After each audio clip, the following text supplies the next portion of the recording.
Hello, everybody, and welcome back to Daily English Drop. I'm Emily. And I'm Paul. It's truly wonderful to be here with all of you today. Absolutely, Emily.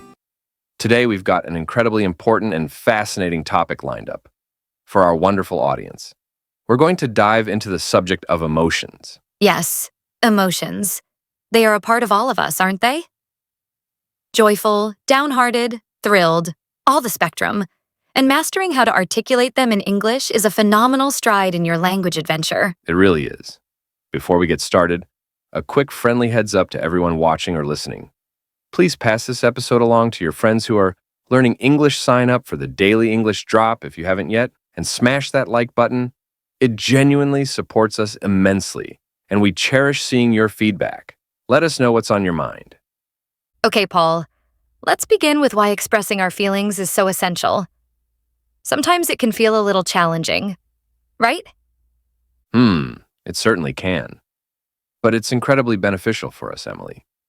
When we communicate how we feel, it assists our mental well-being. It's like releasing a little bit of what's stored inside.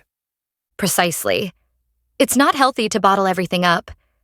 And when we verbalize our emotions, it improves our connection skills. People understand our perspective better. That's so true. If I'm feeling cheerful and I tell you, Emily, I am so delighted today, you connect with me more easily. And it strengthens our relationships too, with pals, with kin. Oh, completely. If I'm feeling a bit blue and I tell my friend, I'm feeling low today, my friend can say, oh, I regret hearing that. Can I lend a hand? It forges a stronger tie. It's like a small bridge between people. That's a brilliant observation, Emily. So, discussing feelings is great for our mind, great for understanding one another, and great for our friendships. Amazing. Yes, amazing.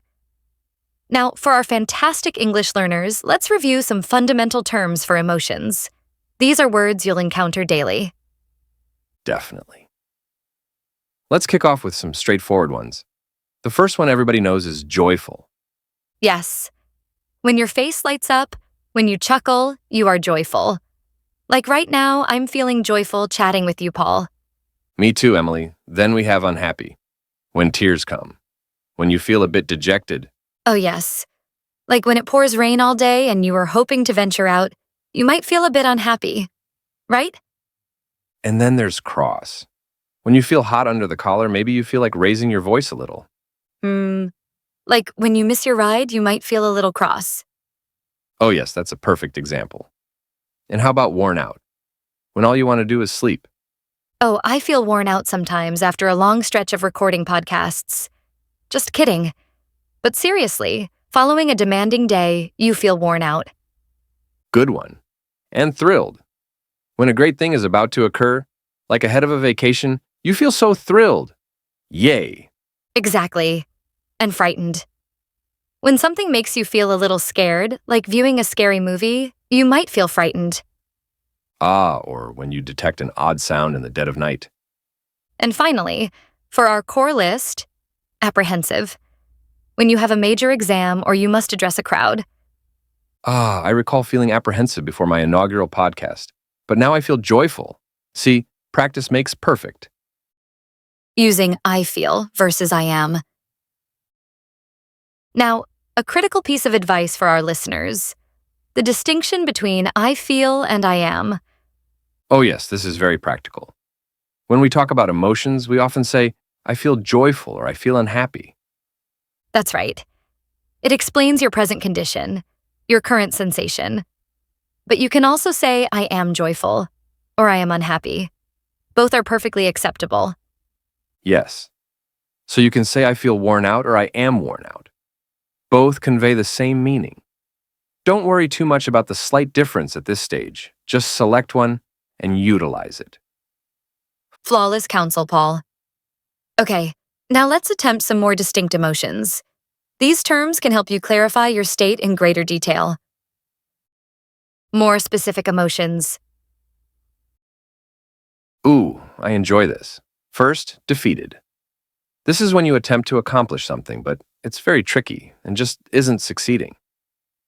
Yes, like when you try to assemble some furniture and the directions are vague. You might feel very defeated. Exactly. And overloaded. This is when you have an excessive amount to manage, too many thoughts swirling, and you feel like you cannot handle it all. Oh, that's a frequent one for students, isn't it? Too much schoolwork, too many assessments. You might feel overloaded, just too much. Exactly. And worried. This is similar to apprehensive, but perhaps a bit more intense. It's when you fret deeply about something. Maybe something that hasn't materialized yet, like before a crucial job interview, you might feel very worried about it. Your belly might feel a bit unsettled. Yes. And gratified. This is a positive sensation. When you achieve something well or someone you care about excels, you feel gratified. Like when you finalize a substantial project, you feel so gratified with your effort. Hooray, I pulled it off. Or when your kid learns to ride a bicycle, you feel so gratified. Oh, that's a lovely sentiment. And isolated. This is when you sense you are by yourself. Even if there are people nearby, you simply wish you had someone to chat with. Yes, occasionally we all feel a little isolated. It's acceptable to have that feeling. Absolutely. Then we have assured. This is when you believe in yourself and your capabilities. You feel strong and prepared. Like when you know the response in class and you feel assured enough to raise your hand. Yes. And finally, for this part, let down. This is when something you were hoping for doesn't occur, and you feel a little unhappy because of it. Oh, like when your preferred sports team loses the match. You feel very let down. Yes, that's a suitable illustration. Intensifying your feelings. Now let's discuss how to convey how strong an emotion is. We can say a little unhappy or utterly crushed. This is highly valuable. A little unhappy means slightly unhappy. Like if your ice cream drops onto the pavement. Oh no. So unhappy. But utterly crushed means very, very unhappy.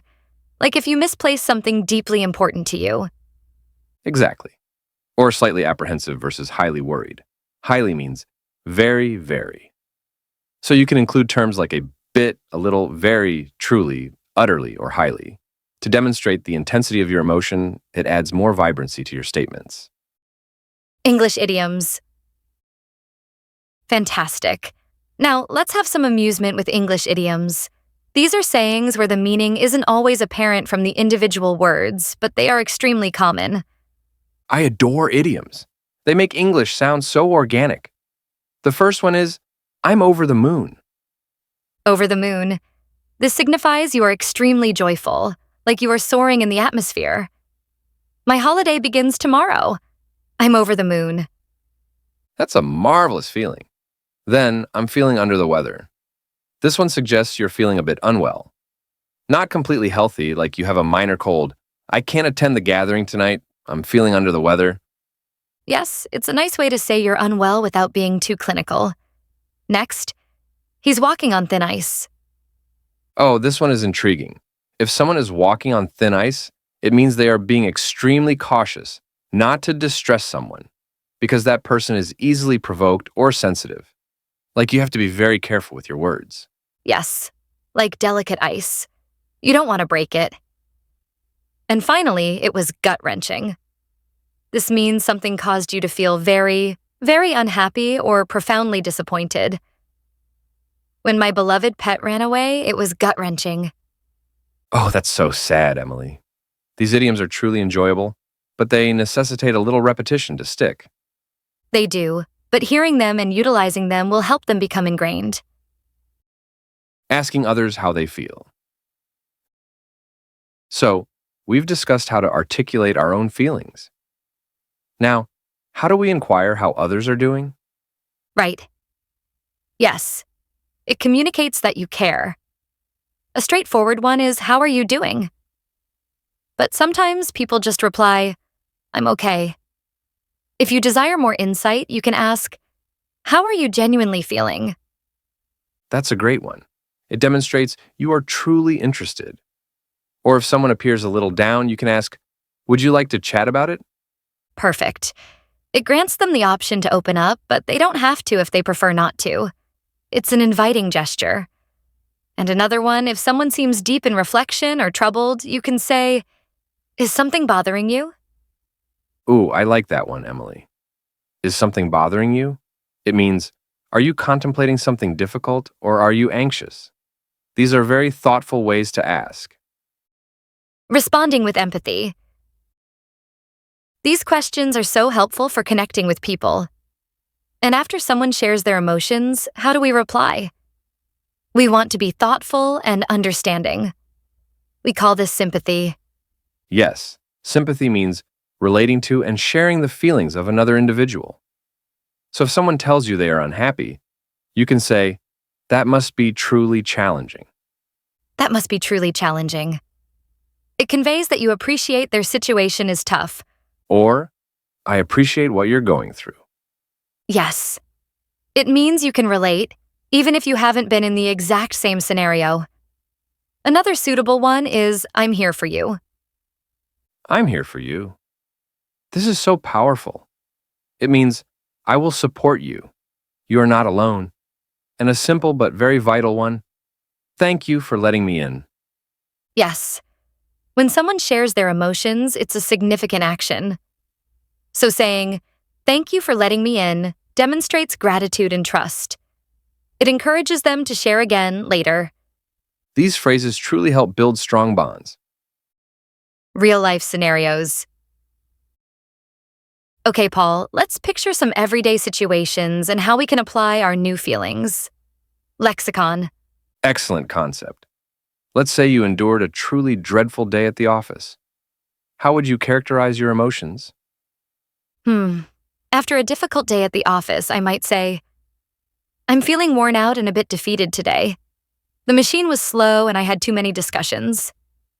Good one. Or, I'm feeling a bit overloaded after all that work today. Perfect. Now, what about expressing excitement before a journey or a major event? Oh, that's simple. I'm so thrilled for my break next week. I absolutely cannot wait. Or, I'm over the moon about the performance tomorrow. Love it. And what if you want to convey sadness after a relationship ends or a disappointment? This can be hard, but it's crucial to discuss. Yes, it is. You might say, I'm very unhappy about the split. It was gut-wrenching. Or, I'm really let down that the plan didn't succeed. These examples illustrate how we can employ different terms to fit the circumstance. It makes your English sound much more organic. Exactly. Rehearse these in your thoughts or even out loud. Professional language. Now, let's talk about emotions at work. Sometimes it's difficult to discuss stress in a professional manner. It is, but it's also important for our well-being. If you're sensing too much pressure, you can say, I'm feeling a bit exhausted. Exhausted means you are intensely tired and strained from excessive work, like a candle that is fully burned down. Yes. And if you require a pause, you can say, I need a short breather. A short breather means you need a brief period away from work or thinking just to rejuvenate your mind. It's very common to feel this way occasionally. These phrases are helpful for speaking to a manager or a coworker if you need to. They are courteous and professional. Very practical. Cultural nuances. Paul, let's touch upon how different cultures express feelings. It's truly compelling. Oh, yes. In some cultures, people might not speak about their emotions as much. They might keep them more to themselves. That's correct. And in other cultures, it might be very customary and even expected to share how you feel openly. Sometimes English can feel a bit more direct or forthcoming when discussing emotions compared to some other languages. Yes, exactly. In English-speaking cultures, it's often viewed as a positive thing to be able to express your feelings plainly. It demonstrates honesty and assists in building confidence. So, when you are learning English, you are also absorbing a little bit about the culture that accompanies the language. It's part of the journey. Precisely. Don't be hesitant to try expressing yourself. It's a skill, just like learning grammar. Final tips. Okay, Emily, we're nearing the end of our time. But before we wrap up, what are some final pointers for our listeners to enhance their emotional vocabulary? My primary suggestion is maintain an English feelings log. Ooh, I love that. Every day, jot down how you feel. Today I feel joyful because, or today I feel a little worn out because. Yes, it assists you in practicing the usage of the terms. And my second tip is practice recounting your day using emotional language. So instead of merely saying, my day was okay, try to say, my day was a bit strained initially, but then I felt very gratified with my work. Exactly. The more you practice, the simpler it becomes. Don't be afraid to make missteps. That is how we learn. That's incredible advice, Paul. And remember, everyone, discussing your emotions is a process, both in English and in life. Be patient with yourself. Absolutely. And we are so gratified with all of you for learning and progressing with us. Well, that's all for today's installment of Daily English Drop. Thank you so much for tuning in. Yes, thank you. Remember to subscribe to our channel, share this video with your friends, and hit that like button. And we would be delighted to hear from you. Leave a comment below and tell us how are you feeling today. Or what was the one time you felt super thrilled? We can't wait to read your comments. See you next time, everyone. Bye-bye.